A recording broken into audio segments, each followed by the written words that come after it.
जमीन से जुड़कर आसमां की बात करा। अरे जमीन से जुड़कर आसमां की बात करा, स्वप्न में नहीं हकीकत में बात करा।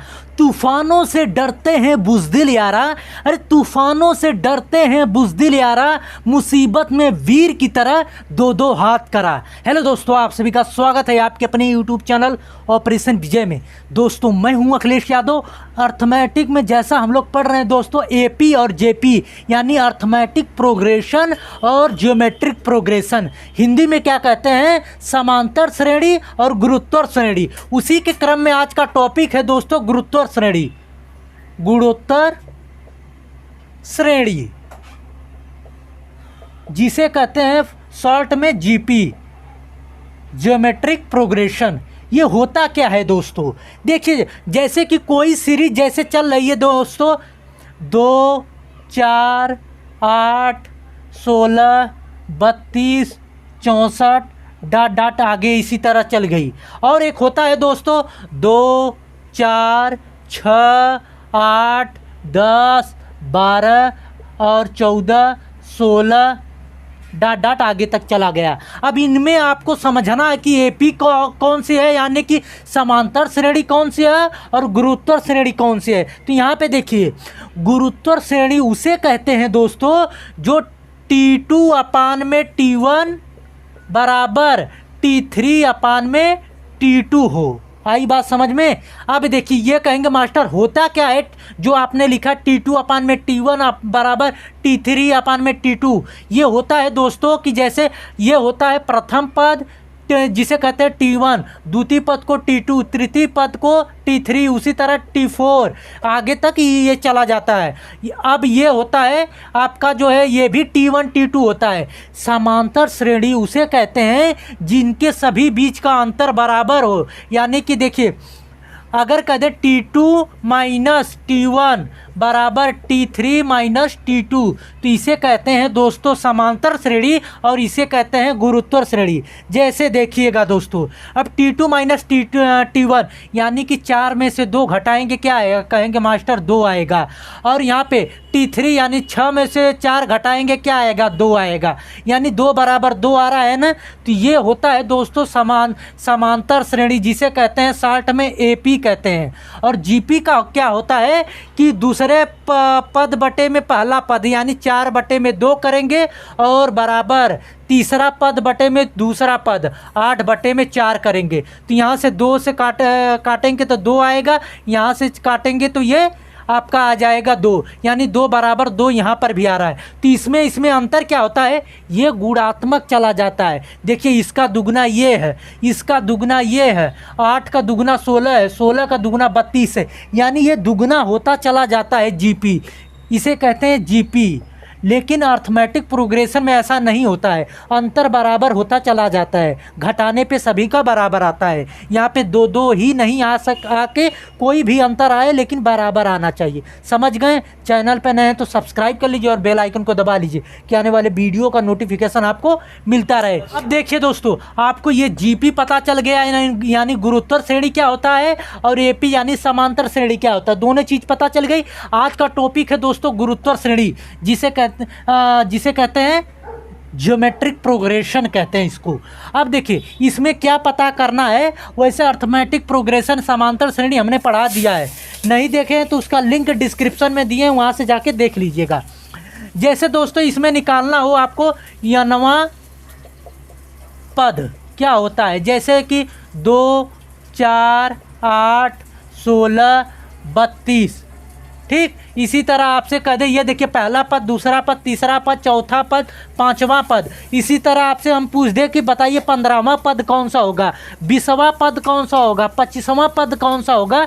तो उसके लिए आसानी से एक लाइन का कॉन्सेप्ट है कि यनवा पद बराबर होता है Tn बराबर होता है दोस्तों ए कोष्टक में r के पावर n-1 होता है। आई बात समझ में। यनवा पद निकालने का फार्मूला यही होता है ए कोष्टक में r के पावर n-1। अब कहेंगे मास्टर ये होता क्या है, यन होता है दोस्तों जैसे कि यनवा पद, 20वां पद, 25वां पद, ये यन का मान होता है। ये क्या होता है, प्रथम पद बोलते हैं, प्रथम पद बोलते हैं, ये जैसे प्रथम पद है। और देखिए सॉरी, आर क्या होता है, सार्वनुपात होता है, सार्व अनुपात होता है। जैसे अभी हमने आपको T2 अपान में T1 बराबर T3 अपान में T2 बताया था ना, यानी कि 4/2 बराबर 8/2 करेंगे, जो निकल के आएगा वही होता है सार्वनुपात। ठीक, और यन तो जानते हैं क्या होता है, निकाल सकते हैं। तो ये यनवा पद निकालने का सूत्र होता है। अगर कह दे यन पदों तक का योगफल कैसे निकलेगा, तब देखिएगा, तब यहाँ पे कैसे निकलेगा यन पदों तक का योगफल। ये पहले सारी चीज़ें समझ लीजिए कि यन पदों तक का योगफल, अनंत पदों तक का योगफल, और जो है दो संख्याओं का मध्य, यानी कि दो संख्याएं दी हैं उनके बीच की संख्या कैसे निकालते हैं वो सब पता कर लीजिए। उसके बाद हर क्वेश्चन आसानी से लगाएंगे। जैसे दोस्तों यन पदों तक का योगफल, पदों तक का योगफल कैसे निकलेगा, यन बराबर होता है ए कोष्टक में क्या, आर के पावर n -1 अपान में r-1 होता है। आई बात समझ में। अब वही चीज़ सारी चीज़ें वही होती हैं। ए होता है प्रथम पद, ये आर होता है सार्वनुपात, यानी 4/2 करेंगे तो आर का मान निकल के आएगा। और यन बराबर, जैसे कि यन पदों तक का, जैसे कह दे आपसे 20 पदों तक का योगफल, तो वही 20 यन बराबर 20 हो जाएगा। और यन का एक सूत्र और होता है दोस्तों, यन बराबर ए कोष्टक में 1 - आर के पावर n अपान में 1 - आर होता है। ये दोनों सेम है, लेकिन यहाँ पे इसमें जो है 1 आर के r-1 है, इसमें 1 - आर है। तो ये होता कब है, जब दोस्तों जब मॉड आर जो है क्या होगा, बड़ा होगा 1 से, तब ये सूत्र लगाएंगे। जब मॉड आर जो है छोटा होगा 1 से, तब ये सूत्र लगाएंगे। मतलब समझ रहे हैं। कहेंगे मास्टर ये मॉड क्या चीज़ होता है, मॉड में कोई भी संख्या आ जाती है तो वो प्लस माइनस हट जाता है। आई बात समझ में। ये 6-7 में आप पढ़े होंगे, 12-11 में, जब मॉड वाली सवाल इस तरह लगाया जाता है। बीजगणित में भी आप पढ़ते हैं तो इस तरह होता है। आई बात समझ में। यहाँ कुल जमा कहने का ये तात्पर्य हुआ कि आर का मान जब 1 से बड़ा होगा तो ये सूत्र लगाइएगा, जब आर का मान जो है 1 से छोटा होगा तो ये सूत्र लगाइएगा। क्लियर हो गया। ये तो हो गया दोस्तों यन पदों तक का योगफल। अब अनंत पदों तक का योगफल अगर निकालना कहे तब कैसे करेंगे, देखिएगा। ये अनंत पदों तक का योगफल, जैसे यस इनफाइनाइट बराबर होता है ए अपान में 1 - आर होता है। ये अनंत पदों तक का योगफल हो गया। और दो संख्याएं दी है। अब ये तो तीसरा आपका हो गया। और दिया है, जैसे मान लीजिए दो संख्याएं दिया हो ए और बी है, तो उनका जो है क्या निकालना हो, आपको माध्य निकालना हो दोस्तों, तो माध्य बराबर होता है ±√a × b। इतना चीज़ सारी चीज़ें समझ गए। यनमा पद कैसे निकालते हैं, और यन पदों तक का योगफल क्या होता है, अनंत पदों तक का योगफल क्या होता है, और दो संख्याओं का माध्य कैसे निकालते हैं, उनके बीच की संख्या कैसे निकालते हैं, सारी चीज़ें क्लियर हो गई। अब चलते हैं क्वेश्चन पे। देखिए कितने आसानी से हर क्वेश्चन का आंसर देंगे आप लोग। देखिए दोस्तों, आपके सामने ये क्वेश्चन दिया है, 5 तथा 80 के बीच तीन पद इस तरह समाहित किए जाते हैं कि 5 पदीय गुणोत्तर श्रेणी प्राप्त होता है। तो मध्य पद आपसे पूछा है। तो अभी हमने आपको मध्य पद क्या बताया, जैसे 5 पदी है तो इसमें एक कह रहा है कि 5 तथा 80 के बीच में है, तो एक 5 है एक 80 है। ठीक, अब इसके बीच में कितने पद, 3 पद समाहित है, पहला पद, दूसरा पद और तीसरा पद। तो यहाँ पे देखिए, मान लीजिए x हो गया, y हो गया और z हो गया। 3 पद कह रहा है कि 5 और 80 के बीच में समाहित है, तो 3 पद समाहित हो गए। हमें पता नहीं है कौन सा पद है, तो मान लीजिए x, y और z है। क्लियर हो गई चीज़ है। अब मान लीजिए कि यहाँ पे क्या है कि गुणोत्तर श्रेणी है, तो मध्य पद पूछा है। तो मध्य पद बराबर अभी हमने क्या बताया था, under root plus minus a × b होता है। तो ये आपका पहला पद a हो गया और दूसरा पद b हो गया। तो यहाँ पे देख लीजिए, अंडर रूट में क्या हो जाएगा, +- 80 गुणे 5, यानी 80 गुणे 5 का अर्थ क्या हो गया, कहेंगे मास्टर 400। अब 400 को निकालेंगे तो क्या निकल के आ जाएगा, इसका वर्गमूल 400 का निकालेंगे तो 20 आ गया। आई बात समझ में। तो ये मध्य पद वाला ज़्यादा गुणोत्तर श्रेणी में पूछता है क्वेश्चन, तो इसको एकदम कायदे से समझ लीजिए। समझ में आ गया। चलते हैं अगले क्वेश्चन पे हम लोग। देखिए दोस्तों, आपके सामने ये क्वेश्चन दिया गया है। ये जो है सीजीएल मेंस का आया हुआ क्वेश्चन है। क्या दिया है, 1/27 प्लस 1/9 प्लस 1/3 डॉट डॉट का कह रहा है कि कौन सा पद जो है 243 होगा। तो अभी हमने आपको बताया था कि यनवा पद निकालने का सूत्र क्या बताया था आपको, टी एन बराबर होता है ए कोष्टक में क्या होता है आर के पावर एन माइनस 1, यही होता है ना, यही अभी हमने आपको बताया था। तो यहाँ पे देखिए टी एन का मान दिया है इतना 243, टी एन बराबर दिया है आपको 243, एन बराबर आपसे पूछा है, और ए बराबर आपको पता है क्या दिया है, 1/27 दिया है। पहला पद होता है ए, ठीक।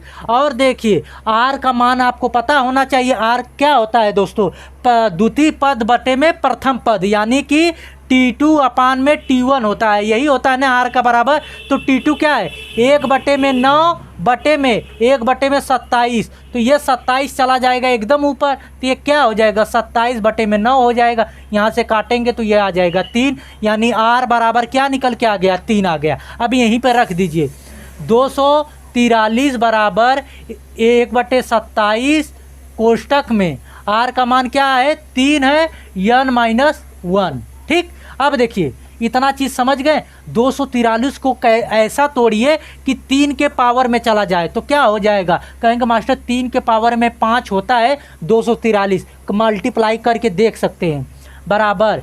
यहाँ पे 1/में ये 1/27 है, तो इसको क्या लिख सकते हैं, कहेंगे मास्टर 3 के पावर में 3 लिख सकते हैं ना। और यहाँ पे 3 के पावर में n माइनस 1 होगा, ठीक। अब यहाँ पे ये चला जाएगा, इसके साथ मल्टीप्लाई हो जाएगा, तो 3 के पावर में 5 गुणे में 3 के पावर में 3, ये चला जाएगा इधर मल्टीप्लाई, और बराबर 3 के पावर में n माइनस 1, ठीक। अब देखिए अब ये गुणा के क्रिया में घातें जुड़ जाती हैं, तो ऊपर घात क्या है 3 और 5 है, और नीचे अगर ये बराबर रहे तब तो 5 3 8, तो 3 के पावर में 8 बराबर 3 के पावर में n माइनस 1। जब ये बराबर होंगे तो आपस में ये भी आपस में बराबर होते हैं, ये चीज़ें याद रखिएगा।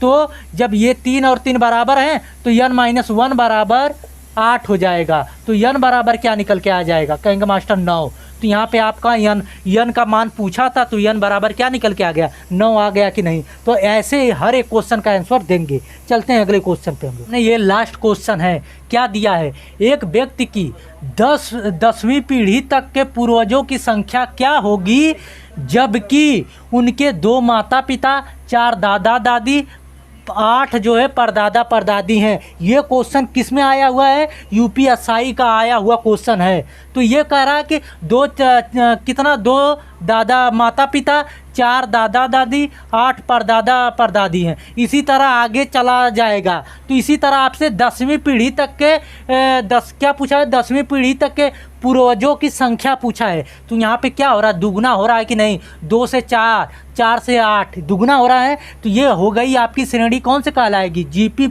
कहलाएगी। तो n पदों तक का योगफल क्या बराबर होता है, यस n बराबर होता है ए कोष्टक में r के पावर में n माइनस 1 अपान में r माइनस 1, यही होता है ना सूत्र। अभी हमने n पदों तक का योगफल पूछा है, तो यही पूछा है कि 10वीं पीढ़ी तक के पूर्वजों का योगफल आपसे पूछा है। तो यहाँ पे देखिए, तो यस 10 जहाँ पे n है वहाँ पे 10 रख लीजिए, और पहला पद a बराबर, तो 2 कोष्टक में r का मान क्या होगा, कहेंगे मास्टर 4/2 करेंगे तो 2 आएगा, यही r का मान होगा। तो 2 के पावर में 10 माइनस 1, अब बटे में यहाँ पे r का मान क्या है, 2 माइनस 1। अब यहाँ से देखिए नीचे 2 माइनस 1 करे हैं, तो ये तो काम खत्म, एक ही आएगा नीचे, तो एक रहे चाहे न रहे उससे कोई मान में प्रभाव पड़ेगा नहीं। तो यहाँ से देखिए 2 के पावर में 10 का मान क्या होगा दोस्तों, 1024 होता है। तो 1024 में से 1 घटा देंगे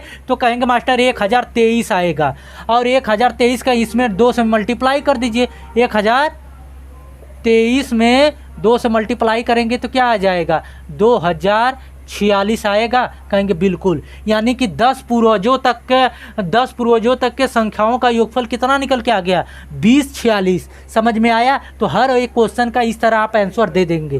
ठीक, तो आई होप कि ये वीडियो आप लोगों को अच्छी लगी होगी। दोस्तों अभी तक चैनल को सब्सक्राइब नहीं किया, सब्सक्राइब कर लीजिए और बेल आइकन को दबा लीजिए कि आने वाले वीडियो का नोटिफिकेशन आपको मिलता रहे। कैसी लगी वीडियो कमेंट के माध्यम से ज़रूर बताइएगा। अगर अच्छी लगे तो दोस्तों के बीच में शेयर करिएगा और इसे लाइक करिएगा। ठीक, मिलते हैं नेक्स्ट वीडियो में दोस्तों। जय हिंद।